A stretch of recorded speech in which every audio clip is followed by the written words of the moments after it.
Good morning, everybody. This is Lorraine. And Jennifer, and I was dancing to that music as it was going. Yeah, whenever I can figure out how to get the countdown to work, it's kind of fun. Yeah, countdowns are fun. I'm like, oh, it's coming. So what's coming this morning is a conversation about email and social media. A couple other favorite topics. So, about 10 years ago, I started hearing a lot of social media. It's going to kill email. There's not going to be any reason to have email anymore. And that's not really true. Yeah, we still check our email, like every minute? The statistic is something like, people check it several times a day, at least once a day. So there is a place for email and for social media. But let's face it, our inboxes get pretty overloaded. Yeah, but so is our social media feed. So let's not debate that too. Okay. All right. So we're going to start with email and social media. There is a place for both of them in your marketing mix, but they don't play the same role. So as you're looking at it, where's the center or the sweet spot for social media, in your opinion? Where do you think it really shines as far as a marketing tool?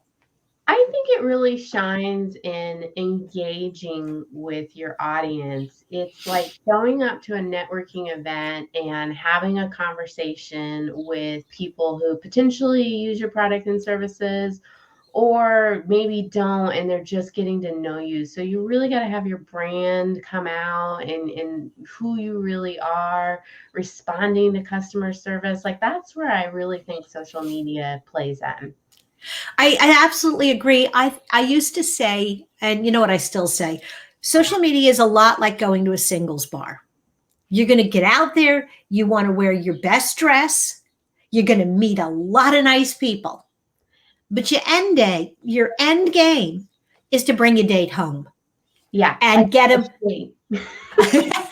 Stop asking people to marry you. It's just the first time they've interacted with you. Yes.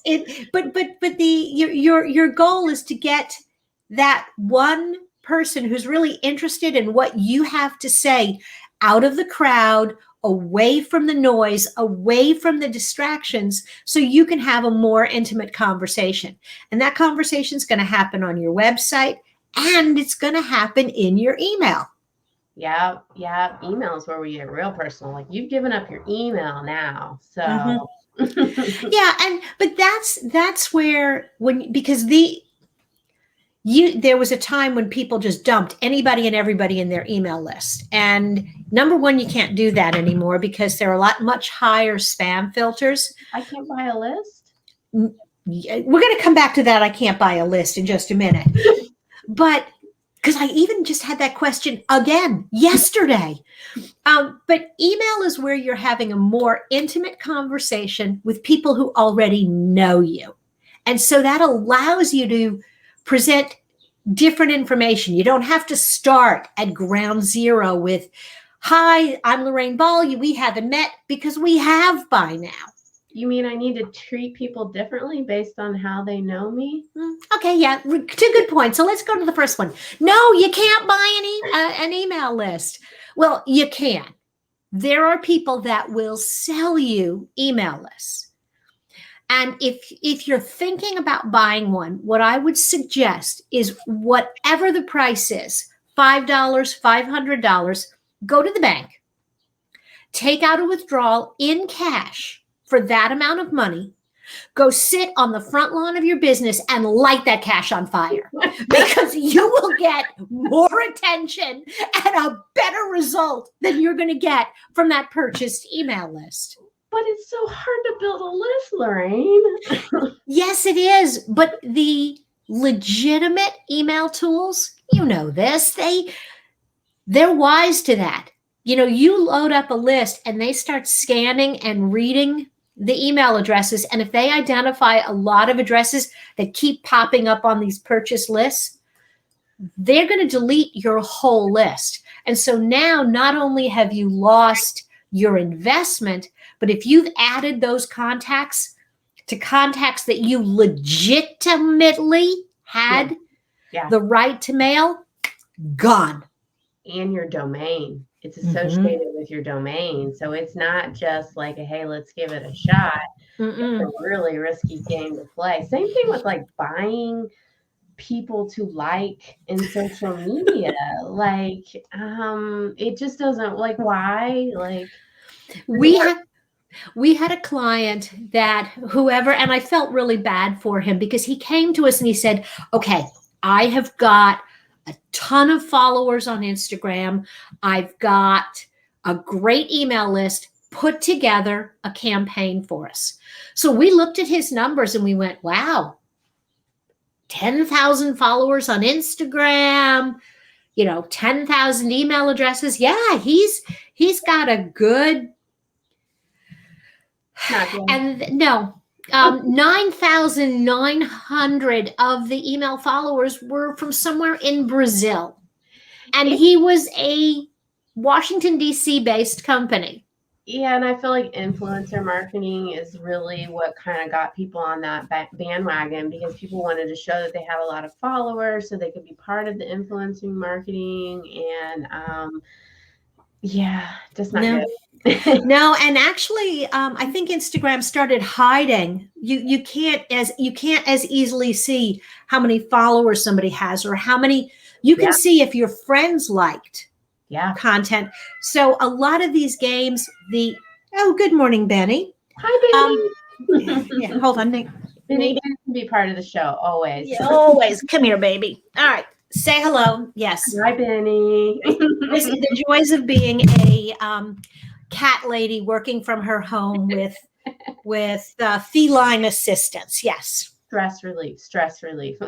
All right, Benny. So now that you've interrupted, there we go.